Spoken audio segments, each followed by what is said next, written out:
আসসালামু আলাইকুম। এটিএন বাংলা সংবাদে সবাইকে স্বাগত জানাচ্ছি। ফাতিহা শাফি। শুরুতেই থাকছে বিআরবি কেবল সংবাদ শিরোনাম।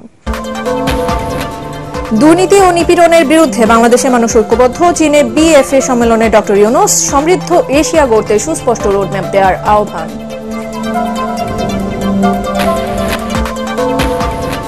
স্বাধীনতা দিবস উপলক্ষে প্রধান উপদেষ্টা ডক্টর মোহাম্মদ ইউনূস ও বাংলাদেশের জনগণকে শুভেচ্ছা জানিয়েছেন ডোনাল্ড ট্রাম্প। একসাথে কাজ করার অঙ্গীকার।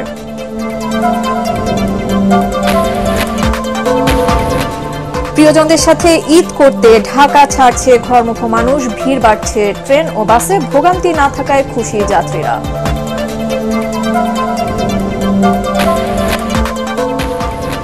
টানা 9 দিনের ঈদের ছুটির আগে শেষ কর্মদিবসে ব্যাংকগুলোতে গ্রাহকদের উপচে পড়া ভিড়। সচল থাকবে এটিএম বুথ, অনলাইন ও মোবাইল ব্যাংকিং সেবা। শুনছিলেন বিআরবি কেবল সংবাদ শিরোনাম। আর এবারে জানিয়ে দেব পুরো সংবাদ। নিপীড়ন ও দুর্নীতির বিরুদ্ধে বাংলাদেশের মানুষ ঐক্যবদ্ধ বলে জানিয়েছেন প্রধান উপদেষ্টা ডক্টর মোহাম্মদ ইউনূস। চীনের হাইনান প্রদেশে বিএফএ সম্মেলনে একথা জানিয়ে তিনি বলেন, তরুণরা দৃঢ় সংকল্পের মাধ্যমে ভবিষ্যৎ পুনর্নির্মাণ করছে। আঞ্চলিক সম্মেলনের প্রধান উপদেষ্টা বলেন, ভূ রাজনৈতিক উত্তেজনা ক্রমশ বাড়ছে, বেড়ে চলেছে ঋণের বোঝা। একই সাথে মানবিক সংকট ও জলবায়ু পরিবর্তন ভয়াবহ রূপ নিচ্ছে। সমৃদ্ধ এশিয়া গড়তে সুস্পষ্ট রোডম্যাপ দেওয়ার আহ্বান জানান ডক্টর মোহাম্মদ ইউনূস। সম্মেলনের সাইড লাইনে Boao forum for Asia BF এর চেয়ারম্যান বান কি মুন সহ বিভিন্ন আন্তর্জাতিক সংস্থার প্রধানদের সাথে বৈঠক করেন প্রধান উপদেষ্টা। বিস্তারিত জানাচ্ছেন একরামুল হক সায়েম। 4 দিনের রাষ্ট্রীয় সফরে চীনের হাইনান প্রদেশে Boao forum for Asia BF এর সম্মেলনে বক্তব্য রাখেন প্রধান উপদেষ্টা ডক্টর মোহাম্মদ ইউনূস। এ সময় বাংলাদেশের পরিবর্তিত প্রেক্ষাপট ও জুলাই আন্দোলনের ঐতিহাসিক ঘটনা উল্লেখ করেন তিনি। তুলে ধরেন সংস্কার কার্যক্রম ও নতুন বাংলাদেশ গড়ার চ্যালেঞ্জ সম্পর্কেও। The world witnessed a people united against oppression and corruption. Our youth and citizens demonstrated exceptional resolve and strength to redefine the future of Bangladesh. To restore public trust, we have initiated critical reforms. As we build a new Bangladesh, we face multiple challenges which are shared by other Asian countries. In particular, global financial market instability, political uncertainties, diplomatic tensions, and trade disruptions. ভূরাজনৈতিক উত্তেজনা ও ফিলিস্তিন সহ বিভিন্ন দেশে মানবিক সংকটে উদ্বেগ জানান প্রধান উপদেষ্টা। একই সাথে সম্মেলনে জলবায়ুর বিরূপ প্রভাব মোকাবিলায় অনুদান ভিত্তিক অর্থায়ন চায় Bangladesh. We must create a world of 3 zeros. Zero net carbon emission, zero wealth concentration, and zero unemployment. Our economy should focus on social business, which is increasingly regarded as to chart the future of business, where innovation, purpose, and responsibility converge. Boao Forum and other similar initiatives in Asia should enhance collaboration of youth and entrepreneurs, and particularly youth entrepreneurs, to make Asia a better place for our generations to come. মিয়ানমারের অস্থিতিশীলতাকে আঞ্চলিক হুমকি উল্লেখ করে বাংলাদেশে আশ্রয় নেওয়া রোহিঙ্গাদের নিরাপদে নিজ দেশে প্রত্যাবাসনে এশিয়ার নেতাদের সহযোগিতা চান প্রধান উপদেষ্টা। Asia must create a sustainable financial mechanism. Regional MDBs and similar institutions should lead this effort. We need reliable funds that address our challenges and meet our growing demands. সম্মেলনের ফাঁকে Boao forum for Asia BF এর chairman এবং জাতিসংঘের সাবেক মহাসচিব বান Ki Moon সহ বিভিন্ন সংস্থার প্রধানদের সাথে বৈঠক করেন প্রধান উপদেষ্টা। বৈঠক করেন চীনের এক্সপোর্ট ইম্পোর্ট ব্যাংকের চেয়ারম্যান চেন হুয়াইউর সাথে। এ সময় তিনি বাংলাদেশের চীনা উৎপাদন কেন্দ্র গড়ে তুলতে সহায়তার আশ্বাস দেন প্রধান উপদেষ্টাকে। একরামুল হক সায়েম, এটিএন বাংলা, ঢাকা। স্বাধীনতা দিবস উপলক্ষে বাংলাদেশের জনগণ ও প্রধান উপদেষ্টা ডক্টর মোহাম্মদ ইউনূসকে শুভেচ্ছা জানিয়েছেন যুক্তরাষ্ট্রের প্রেসিডেন্ট ডোনাল্ড ট্রাম্প। বৃহস্পতিবার সকালে প্রধান উপদেষ্টার ফেসবুক পেজে যুক্তরাষ্ট্রের প্রেসিডেন্টের শুভেচ্ছা বার্তাটি প্রকাশ করা হয়েছে। বার্তায় ডোনাল্ড ট্রাম্প বলেছেন, আমেরিকান জনগণের পক্ষ থেকে আমি ডক্টর মোহাম্মদ ইউনূসকে এবং বাংলাদেশের জনগণকে স্বাধীনতা দিবসের শুভেচ্ছা জানাচ্ছি। এই পরিবর্তন বাংলাদেশের জনগণের জন্য গণতন্ত্র, অর্থনৈতিক অগ্রগতি এবং বর্ধিত নিরাপত্তার জন্য সক্ষমতা তৈরির সুযোগ এনে দিয়েছে। আসন্ন এই গুরুত্বপূর্ণ বছরে আমাদের অংশীদারিত্ব অব্যাহত রাখার জন্য মার্কিন যুক্তরাষ্ট্র উন্মুখ হয়ে আছে। সম্পর্ক জোরদার করার সাথে সাথে দ্বিপাক্ষিক অর্থনৈতিক উন্নয়নকে এগিয়ে নেওয়ার পাশাপাশি ইন্দো প্রশান্ত মহাসাগরীয় অঞ্চলে আঞ্চলিক নিরাপত্তা উন্নয়নে একসাথে কাজ করার দৃঢ় প্রত্যয় ব্যক্ত করেন ডোনাল্ড ট্রাম্প। ঈদযাত্রায় স্বস্তি নিয়েই গ্রামের পথে ছুটছেন ঢাকার মানুষ। এদিন অনেকটা সময়ের মতোই ছেড়েছে ঢাকা রেলওয়ে স্টেশনের সব ট্রেন। এখনো পর্যন্ত তেমন বিড়ম্বনা নেই সড়কপথেও। এবার ঈদের লম্বা ছুটিতে রাজধানীর রেলওয়ে স্টেশন, বাস টার্মিনালগুলোতে তাই ঘরমুখী মানুষের ভিড় বাড়ছে গত কয়েকদিনের তুলনায়। টিকিট কালোবাজারি বন্ধ এবং যাত্রীদের নিরাপত্তা নিশ্চিতে তৎপরতা বাড়িয়েছে আইন শৃঙ্খলা বাহিনীও। রিপোর্ট করছেন আদ্দিন সজীব। প্রিয়জনদের সাথে এক হয়ে আনন্দ ভাগাভাগি করে নেয়ার একটা বড় উপলক্ষ পবিত্র ঈদ। উৎসবকে আরো রঙিন করতে তাই বাড়ির পথে সবাই, কারো 7 দিন, কারো 9 বা 10 দিন ছুটি, কারো বা কম, কিন্তু যেতেই হবে, কারণ বছর ঘুরে ওই নিরেই যে ভিড় জমবে আপন মানুষের, দেখা হবে বন্ধু স্বজন আর চেনা কত মুখের। পরিবারের সবার সাথে ঈদ করবো একসাথে, এটাই তো আনন্দ। সে জার্নিটা যদি কষ্টও হয় তবুও কিছু মনে হয় না। নিজের কাছের মানুষদের সাথে ঈদ কাটানোর জন্যই আসলে মূলত যাওয়া, এইটা তো না গেলে আসলে মিস করব। বিশেষ করে বাবা মার জন্য বাড়িতে যাওয়া, কষ্ট হলেও প্রিয়জনদের মুখ দেখা এটাই সাধ্য। টিকিট পেতে কিছুটা অনিশ্চয়তা থাকলেও এবার ঈদের আনন্দ বাড়িয়েছে স্বস্তির ট্রেন যাত্রা। এখনো চোখে পড়েনি মানুষের গাদাগাদি। 24 থেকে 27 মার্চ তেমন একটা শিডিউল বিপর্যয় নেই। অস্বস্তিকর এখনো তেমন কোনো বুঝতে পারিনি। 7-8 দিনের ছুটি আমাদের ভালোই লাগছে। বাসার সাথে ঈদ করার মতো তো আনন্দদায়ক কিছু হইতে পারে না। সবসময় থাকেই ঢাকাতে, এর জন্য ঈদের সময় ওনাদের সাথে ঈদ কাটানোর জন্য গ্রামে যাচ্ছে। কালোবাজির অভিযোগে এদিন কয়েকজনকে আটক করেছে র্যাব। অবৈধ উপায়ে বা বিনা টিকিটে যাত্রা বন্ধেও কঠোর রেল প্রশাসন। সাধারণ যাত্রীদের যে স্বস্তি এখনো পর্যন্ত দেখা যাচ্ছে, সেটা শেষ পর্যন্ত কতটা থাকবে তা বলে দিবে আগামীতে কি হতে যাচ্ছে। তবে সবাই প্রত্যাশা করেন যে ট্রেনের যে ধারাবাহিকতা রক্ষায় চেকপোস্ট এবং অন্যান্য উদ্যোগ নেওয়া হয়েছে তার বাস্তবায়ন যেন যথাযথভাবে করে রেল কর্তৃপক্ষ, সেদিকেই সবার তাগিদ। যাত্রীর চাপ বেড়েছে বাস টার্মিনালগুলোতেও। সড়ক মহাসড়ক এবার আগের তুলনায় ভালো, তাই তেমন কোনো জট বাঁধেনি সড়ক পথেও। এবারও আছে ভাড়া নিয়ে কিছু অভিযোগ। আইন শৃঙ্খলা বাহিনীও সতর্ক, নিরাপদে বাড়ি ফিরতে পেরে খুশি যাত্রীরা। শ্বশুর বাড়ি যেহেতু ঈদ করা হয়, শ্বশুর শাশুড়ি ননদ দেবর সবাই মিলে একটা অন্যরকম মজা থাকে। আপ অ্যান্ড ডাউন ব্যবসা হয়, তখন কিছু কম নেই। এই জন্য প্যাসেঞ্জার মনে করে যে এখন তো 650 গেলাম, পরে আবার 750 হয়ে গেল, কিন্তু যা আসা খরচ এভারেজ করতে গেলে দেখা যাচ্ছে এখনই পর্যন্ত লস হয়। ট্রেনের শিডিউল বিপর্যয় আর সড়কে তীব্র যানজটের পুরনো দিনের ঈদযাত্রার অস্বস্তির খবর এখন যেন কেবলই অতীত। আদ্দিন সজীব, এটিএন বাংলা, ঢাকা।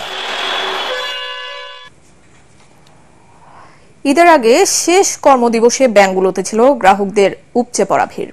তবে শিল্পাঞ্চলের কিছু শাখা শুক্রবার ও শনিবার বিশেষ ব্যবস্থায় সীমিত সময়ের জন্য খোলা থাকবে। সচল থাকবে এটিএম বুথ, অনলাইন ও মোবাইল ব্যাংকিং সেবা।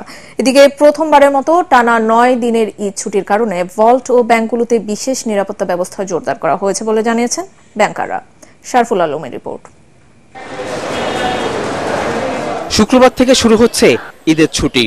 টানা বন্ধের কারণে শেষ কর্মদিবসে ভিড় বাড়ে ব্যাংক পাড়ায়। এদিন টাকা জমা দেওয়ার চেয়ে উত্তোলনের হারই বেশি ছিল। নগদ টাকা, প্রবাসী আয়, সঞ্চয়পত্র ভাঙানো, মুনাফা উত্তোলন সহ সব ধরনের ব্যাংকিং কার্যক্রমে ব্যস্ত ছিলেন গ্রাহকরা। এই জন্য ব্যাংকগুলো আগে থেকেই প্রয়োজনীয় প্রস্তুতিও নিয়ে রেখেছে। টাকা পয়সা শর্ট পড়ে গেছে তো একটু লেনদেন করতে আসছিলাম আর কি। আমরা লাইন ধরে অনেকক্ষণ ধরে অপেক্ষা করতেছি, টাকা উঠাইতে পারবো, এই যেতে আমরা খুশি। নগদ এখন মানুষের যে ডিপোজিটগুলো থাকে সেখান থেকে সেভিংস, কারেন্ট সব থেকেই মানুষ নগদ ট্রানজাকশনটা তুলছে। বিশেষ করে তার সঞ্চয় টাকাটা আছে সেখান থেকে তুলছে। নতুন করে বেতন ভাতা বোনাসগুলো এসছে সেগুলো তুলছে। রেমিটেন্সের টাকা যার যেখান থেকে মানে ফ্লো আসছে সেইভাবে তো মানুষ উইথড্রলটা নিচ্ছে। এবারে প্রথমবারের মতো টানা ছুটিতে যাচ্ছেন কর্মকর্তারা। 9 দিনের বন্ধে ব্যাংকের শাখা বন্ধ থাকবে, তবে সচল থাকবে এটিএম বুথ, মোবাইল ব্যাংকিং সহ সব ধরনের অনলাইন লেনদেন। ব্যাংকগুলো বন্ধের কারণে শাখা থেকে প্রধান কার্যালয় পর্যন্ত আর্থিক প্রতিষ্ঠানগুলোতে অতিরিক্ত নিরাপত্তা ব্যবস্থা জোরদার করেছে ব্যাংক কর্তৃপক্ষ। লম্বা সময়টাতে যাতে ওখানে নিরাপত্তা ব্যবস্থা পর্যাপ্ত থাকে, যারা নিরাপত্তা কর্মীরা আছে তারা থাকে। আপনি জানেন আমাদের ব্রাঞ্চ পর্যায়ে ম্যানেজার, সেকেন্ড অফিসার এবং ক্যাশিয়ার এই 3 জন চাবি হোল্ড করে। তো আমরা নির্দেশনা দিয়েছি 3 জনের মধ্যে একসাথে যেন কেউ মানে কর্মস্থল ত্যাগ না করে। নিকটস্থ থানায় কথা বলা আছে, তাদের মানে আমাদের ব্যাংকের মানে কি পজিশন কি অবস্থা আছে বলা আছে, এবং ব্রাঞ্চগুলোকে নির্দেশনা দেওয়া হয়েছে তাদের যেন ক্যাশ মানিটা যতটা সম্ভব কম রাখে। এদিকে শিল্পাঞ্চলগুলোতে শুক্রবার ও শনিবার সীমিত পরিসরে লেনদেন হবে। ছুটি শেষে ব্যাংক খুলবে 6 এপ্রিল। শরফুল আলম, এটিএন বাংলা, ঢাকা। দেশের প্রথম স্যাটেলাইট চ্যানেল এটিএন বাংলায় ধারাবাহিক সংবাদ প্রচারের পর Kashmiri beauty by Ziniyat saffron goat milk সোপের বিরুদ্ধে ব্যবস্থা নিয়েছে জাতীয় ভোক্তা অধিকার সংরক্ষণ অধিদপ্তর। মানহীন সাবান উৎপাদন ও বাজারজাতকরণের অভিযোগে বন্ধ করে দেওয়া হয়েছে বসুন্ধরা সিটি শপিং কমপ্লেক্সের শোরুম। এছাড়া প্রতিষ্ঠানটির অনলাইন সহ সকল কার্যক্রম বন্ধের নির্দেশনা দেন অভিযানের নেতৃত্ব দেয়া ভোক্তা অধিকার সংরক্ষণ অধিদপ্তরের সহ পরিচালক তাহমিনা আক্তার। তরিক ইসলামের রিপোর্ট। এই জীবনের সবথেকে ভালো সাবান হচ্ছে এই স্যাফরন গোট মিল্ক সোপ। চোখ বন্ধ করে ব্যবহার করতে পারেন। সাবান কিনলে মিলবে আইফোন 16 প্রো ম্যাক্স। আকর্ষণীয় বিজ্ঞাপনের মাধ্যমে গ্রাহকের সাথে প্রতারণা করেছে Kashmiri beauty by Ziniyat saffron goat milk soap, যা নিয়ে ধারাবাহিক প্রতিবেদন করে দেশের প্রথম বেসরকারি স্যাটেলাইট টেলিভিশন এটিএন বাংলা। সংবাদ প্রচারের পর তা আমলে নিয়ে প্রতিষ্ঠানটির বিরুদ্ধে অভিযান পরিচালনা করে জাতীয় ভোক্তা অধিকার সংরক্ষণ অধিদপ্তর। সকালে রাজধানীর বসুন্ধরা শপিং কমপ্লেক্সের প্রতিষ্ঠানটির শোরুমে অভিযান চালিয়ে সিলগালা করে দেওয়া হয়। যেহেতু আসলে এটা নিয়ে একটা কন্ট্রোভার্সি তৈরি হয়েছে, এটার মানটা নিশ্চিত হয়ে আমরা বলতে পারছি না, এবং একটা রিপোর্ট আছে যেখানে সাব স্ট্যান্ডার্ড বা নিম্নমানের এটা বোঝা যাচ্ছে। তো সেহেতু আমরা আপনাদের সবার মাধ্যমে ভোক্তাদেরকেও বলতে চাই, আপাতত আপনাদের এই কাশ্মীরি বিউটি যে সোপটা, এই সোপটা আপনারা কেনা থেকে বিরত থাকবেন। ছাড়পত্রের মধ্যে যে শর্তটা থাকে যে প্রোডাক্টটা সেল করার সময় বিএসটি এর লোগো থাকতে হবে, যে কত মান ইউজ করা হচ্ছে এটা। তো ওনাদের এই প্রোডাক্টগুলোতে আমরা কোনো বিএসটি এর লোগো পাইনি। তো ওখান থেকে আমরা 2টা স্যাম্পল নিয়েছি এবং এটারও আমরা ব্যাখ্যা জমা দিতে বলেছি। শুধু বসুন্ধরা সিটির শোরুম নয়, প্রতিষ্ঠানটির সকল কার্যক্রমের বিরুদ্ধে ব্যবস্থা নেওয়া হবে বলেও জানানো হয়। অনলাইনে তো এই সাবানটা আমরা আপনাদেরকে বলেই যাচ্ছি, অনলাইনে তো এই সাবানটা বিক্রি করতে পারবেন না। আর চট্টগ্রামেও সম্ভবত আমাদের আজকে একটা মনিটরিং টিম যাওয়ার কথা, এবং বিএসটিআই থেকে আমরা জানতে পেরেছি যে ওনাদের যেখানে প্রোডাকশন হচ্ছে ওখানেও মনিটরিং করার কথা। জনস্বার্থে গণমাধ্যমে এ ধরনের সংবাদ প্রচার করা উচিত বলে মনে করেন সংশ্লিষ্টরা। কাশ্মীরি বিউটি বাই জিনিয়াতের স্যাফরন গোট মিল্ক সোপ নিয়ে ধারাবাহিক প্রতিবেদন প্রচার করে এটিএন বাংলা, যেখানে দেখানো হয়েছে যে নিম্নমানের উপাদান দিয়ে প্রস্তুত করা হয় এই বিউটি সোপ। এতে শুধু দর্শক বা গ্রাহক যে শুধুমাত্র আর্থিকভাবে প্রতারিত হচ্ছে তাই নয়, এটা দীর্ঘমেয়াদী ব্যবহারে কিন্তু স্কিন ডিজিজ বা ক্যান্সারের কিন্তু ঝুঁকি থেকে যায়। এরপরে আজকে কিন্তু জাতীয় ভোক্তা অধিকার সংরক্ষণ অধিদপ্তরের পক্ষ থেকে আজকে বসুন্ধরা শপিং কমপ্লেক্সের এই আউটলেটে অভিযান পরিচালনা করা হয়, এবং এটি কিন্তু আজকে তারা বন্ধ ঘোষণা করে, এবং তাদের আরও যেই কার্যক্রমগুলো রয়েছে তাদের বিরুদ্ধেও কিন্তু ব্যবস্থা নেওয়া হবে, এমনটাই কিন্তু আমাদেরকে জানিয়েছে। তরিক ইসলাম, এটিএন বাংলা, ঢাকা। আজ দিবাগত রাতে পবিত্র লাইলাতুল কদর বা শবে কদর। এদিন সন্ধ্যার পর থেকে শুরু হবে কদরের রজনী। যথাযোগ্য ধর্মীয় মর্যাদা ও ভাব গাম্ভীর্য পরিবেশে সারা দেশে পবিত্র শবে কদর পালিত হবে। মহান আল্লাহ তাআলা লাইলাতুল কদরের রাতকে অনন্য মর্যাদা দিয়েছেন। হাজার মাসের ইবাদতের চেয়েও এ রাতের ইবাদত উত্তম। এই রাতে আল্লাহর অশেষ রহমত ও নিয়ামত বর্ষিত হয়। পবিত্র শবে কদরের রাতে ধর্মপ্রাণ মুসলমানরা আল্লাহর নৈকট্য ও রহমত লাভের আশায় ইবাদত বন্দেগী করবেন। পবিত্র রমজান মাসের লাইলাতুল কদরে পবিত্র আল কোরআন নাজিল হয়েছিল, তাই মহান আল্লাহর প্রতি শুকরিয়া আদায়ে ধর্মপ্রাণ মুসলমানরা দিবাগত রাতে মসজিদ সহ বাসা বাড়িতে ইবাদত বন্দেগী করবেন। এ রাতে মুসলমানরা নফল নামাজ আদায়, পবিত্র কোরআন তেলাওয়াত, জিকির আশকারে মশগুল থাকবেন। সৌদি আরব সহ মধ্যপ্রাচ্যের অন্যান্য মুসলিম দেশগুলোতে ধর্মীয় ভাবগাম্ভীর্যের মধ্য দিয়ে পালিত হল পবিত্র লাইলাতুল কদর। স্থানীয় সময় বুধবার মহিমান্বিত এই রাতে মক্কার গ্র্যান্ড স্ট্যান্ড মসজিদে 34,41,600 মুসল্লি নামাজ আদায় করেন। দেশটির হজ ও উমরা বিষয়ক মন্ত্রণালয় জানায়, এবছরের অন্যতম বড় এই সমাবেশে অংশ নেন সৌদি আরবের বিভিন্ন অঞ্চলের স্থানীয় বাসিন্দা, প্রবাসী এবং উমরা পালন করতে আসা মুসল্লিরা। এছাড়াও যুক্তরাষ্ট্র, ইউরোপ ও অস্ট্রেলিয়ায়ও মধ্যপ্রাচ্যের সাথে মিলিয়ে পবিত্র লাইলাতুল কদর পালন করা হয়। রমজান মাসের শেষের দিকে প্রতি বেজর রাতে মুসলিমরা লাইলাতুল কদর অনুসন্ধান করে থাকেন। আজ বাংলাদেশ সহ দক্ষিণ এশিয়ার বেশিরভাগ দেশগুলোতে পবিত্র লাইলাতুল কদর পালন করা হবে। একটি গোষ্ঠী লোভে পড়ে বিভিন্ন অজুহাতে নির্বাচন পেছানোর চেষ্টা করছে। ঐক্য ধরে রেখে সে চক্রান্ত প্রতিহত করার আহ্বান জানিয়েছেন ঢাকা মহানগর উত্তর বিএনপির আহ্বায়ক আমিনুল হক। বিএনপির ভারপ্রাপ্ত চেয়ারম্যান তারেক রহমানের নির্দেশনায় বাড্ডা থানা বিএনপি ঈদ সামগ্রী বিতরণ অনুষ্ঠানে তিনি এ আহ্বান জানান। তিনি অভিযোগ করেন, আওয়ামী লীগের দোসররা এখনও বিভিন্ন প্রতিষ্ঠানে বসে দেশকে অস্থিতিশীল করার ষড়যন্ত্র করছে। তিনি বলেন, জনগণের সরকার প্রতিষ্ঠিত হলে প্রকৃত সংস্কার সম্ভব।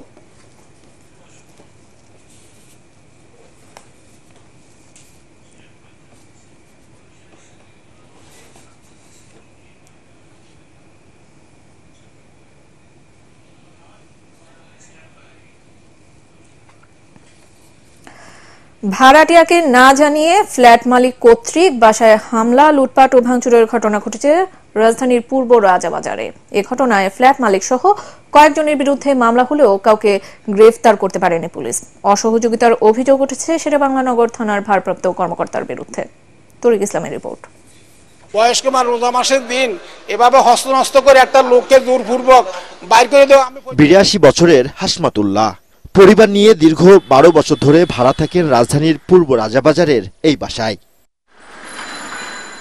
ভুক্তভোগীদের অভিযোগ, 13 মার্চ দুপুর 1টার দিকে ফ্ল্যাট মালিক দুই ভাই সাইদুল হক ও সরওয়ারুল হক সহ কয়েকজন অবৈধভাবে প্রবেশ করে ভাড়াটিয়া হাসমাতুল্লাহর ফ্ল্যাটে। সেখানে আত্মীয়কে জিম্মি করে লুট করা হয় নগদ অর্থ, স্বর্ণালঙ্কার সহ কোটি টাকার মালামাল। গ্যারেজে ফেলে রাখা হয় বাসার মূল্যবান জিনিসপত্র। আমি দরজা খুলে দিলাম, দুজন লোক আমাকে হাত ধরে টেনে বের করে বলতেছে, এই বাসায় কয়জন আছে। এই কথা বলে আমাকে ওনারা ধমক দিল যে বের হও, এই কথা বলে তারপরে তালা ভাঙলো, দরজার তালা ভেঙে নতুন তালা বসালো। তারপর আমাকে জোরপূর্বক মোবাইল দিয়ে ভিডিও করা হয়েছে যে এখানে কিছু হয় নাই। 7Cর মালিক যিনি আছে উনি এই কিছু বাইরের থেকে লোক নিয়ে আসছে, কাজের লোক, আর এই মালগুলি ওনার যে পার্কিং আছে, পার্কিংয়ের হেফাজতে মালগুলি রাখছে, কিন্তু অরিজিনালে যে মালের মালিক উনারা কিন্তু ছিলেন না ওই টাইমে। আমাদের কি মাল খোয়াটোয়াকে ক্ষতিপূরণ চাই, আমাদেরকে বাইর করে দিছে জবরদস্তি করে, এটার জন্য আমরা ব্যবস্থা চাই। এই ঘটনায় 16 মার্চ শেরেবাংলা নগর থানায় মামলা হলেও আটক হয়নি কোনো আসামি। প্রাথমিকভাবে আমরা অভিযোগটা সত্যতা পাওয়াতে মামলাটা থানায় রুজু করা হয়। আর একজন তদন্তকারী কর্মকর্তা, ওনার নাম হচ্ছে সাব ইন্সপেক্টর মহেশ, তাকে এই মামলাটা তদন্তের জন্য নিযুক্ত করা হয়। আমি যদি এক মামলা নিয়ে বসে থাকি তাহলে তো কার্যক্রম চালাতে পারবো না।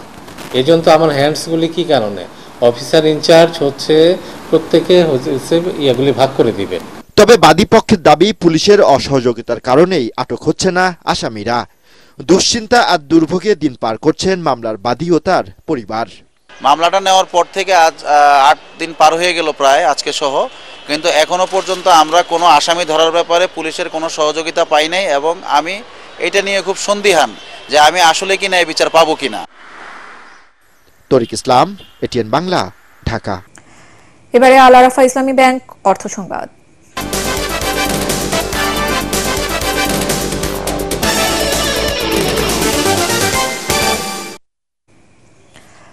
ব্যতিক্রমধর্মী আয়োজনের মধ্য দিয়ে যশোরে মহান স্বাধীনতা দিবস পালন করল আদ্দিন সাকিনা মেডিকেল কলেজ হাসপাতাল। প্রতিষ্ঠানটির পক্ষ থেকে পাশের মুক্তেশ্বরী নদে মাছের পোনা অবমুক্ত করা হয়। উন্মুক্ত জলাশয় রক্ষা করার উদ্দেশ্যেই এমন কার্যক্রম হাতে নেওয়া হয়েছে বলে জানান কর্তৃপক্ষ। যশোর থেকে তামান্না ফারজানার পাঠানো তথ্য ও ছবি নিয়ে রিপোর্ট, আরও জানাচ্ছেন আশিকুর রহমান। যশোর সদর উপজেলার পুলেরহাটে মুক্তেশ্বরী নদের পাশে অবস্থিত 500 শয্যা বিশিষ্ট আদ্দিন সাকিনা মেডিকেল কলেজ হাসপাতাল। এবছর স্বাধীনতা দিবসে প্রতিষ্ঠানটির উদ্যোগে নানা জাতের মাছের পোনা ছাড়া হয় মুক্তেশ্বরী নদে। অনুষ্ঠানে প্রধান অতিথি হিসেবে উপস্থিত থেকে মাছের পোনা অবমুক্ত করেন যশোর প্রেস ক্লাবের সভাপতি জাহিদ হাসান টুকুন। আরও উপস্থিত ছিলেন হাসপাতালের পরিচালক ডাক্তার ইমদাদুল হক, গাইনি বিশেষজ্ঞ অধ্যাপক ডাক্তার বদরুন্নেসা বেগম, আদ্দিন ওয়েলফেয়ার সেন্টারের পরিচালক ফজলুল হক, চক্ষু প্রকল্পের এজিএম রবিউল হক সহ আদ্দিন সকিনা মেডিকেল কলেজ হাসপাতাল ও ওয়েলফেয়ার সেন্টারের অন্যান্য কর্মকর্তারা। মহান স্বাধীনতা দিবসে এই ধরনের আয়োজন ব্যতিক্রমধর্মী এবং অনুকরণীয় বলে জানান অতিথিরা। একই সাথে প্রতি বছরই এখানে মাছ অবমুক্ত করা হয় এবং ভবিষ্যতেও এই ধারা অব্যাহত থাকবে বলেও জানান তারা। এই স্বাধীনতা দিবসে আদ্দিন সকিনা মেডিকেল কলেজ যে সুন্দর একটি প্রোগ্রাম হাতে নিয়েছে, নদীতে মৎস্য অবমুক্তকরণ, এর জীববৈচিত্র্য সংরক্ষণের জন্য আমরা চেষ্টা করছি। আমরা আশা করি এই প্রচেষ্টা আমরা অব্যাহত রাখবো। অতীতেও আমরা এভাবেই প্রতি বছর মাছ ছেড়েছি এই নদীতে। নদী খনন এবং মাছের উপযুক্ত পরিবেশ তৈরি করা যাতে মাছ সহজে এখানে বৃদ্ধি হইতে পারে। তো যেটা পরিবেশ দূষণ প্রতিরোধ করার জন্য একমাত্র উপায় হইতে পারে। আমরা স্বাস্থ্য ঝুঁকি এবং জলজ পরিবেশের কথা চিন্তা করে প্রতি বছরই এখানে পরিষ্কার পরিচ্ছন্নতা এবং মাছ অবমুক্তকরণ প্রোগ্রাম করি আমরা। পোনা অবমুক্তকরণ ছাড়াও আদ্দিন সকিনা উইমেন্স মেডিকেল কলেজের ডাক্তার সালাউদ্দিন খান লেকচার গ্যালারিতে স্বাধীনতা দিবস উপলক্ষে আলোচনা সভা অনুষ্ঠিত হয়। Bureau report, ATN Bangla. আর এবারে থাকছে পার্টেক্স খেলার খবর।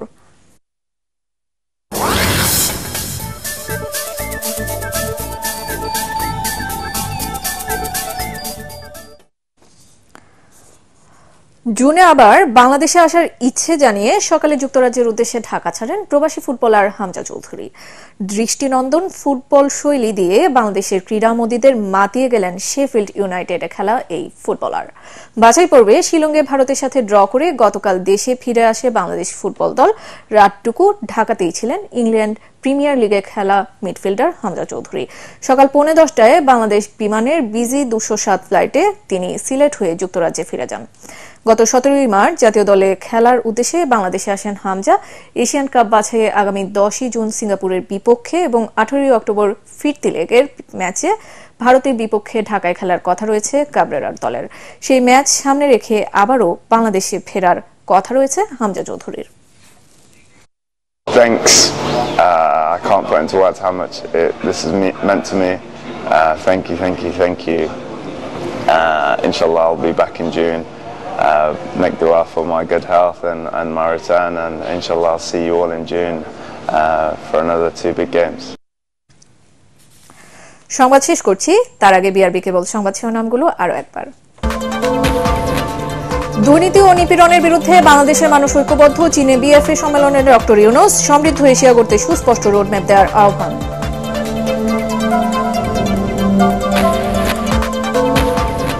স্বাধীনতা দিবস উপলক্ষে প্রধান উপদেষ্টা ডক্টর মোহাম্মদ ইউনূস ও বাংলাদেশের জনগণকে শুভেচ্ছা জানিয়েছেন ডোনাল্ড ট্রাম্প। একসাথে কাজ করার অঙ্গীকার।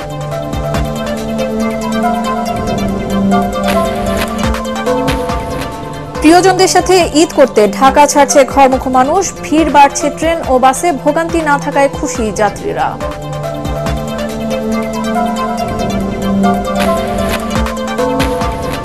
টানা 9 দিনের ঈদের ছুটির আগে শেষ কর্মদিবসে ব্যাংকগুলোতে গ্রাহকদের উপচে পড়া ভিড়। সচল থাকবে এটিএম বুথ, অনলাইন ও মোবাইল ব্যাংকিং সেবা। আর এই ছিল এখনকার মতো। রইল পরবর্তী সংবাদ দেখার আমন্ত্রণ। এটিএন বাংলা সংবাদ ইউটিউবে দেখতে ব্রাউজ করুন youtube/ATN বাংলা নিউজ। সাথে থাকার জন্য ধন্যবাদ।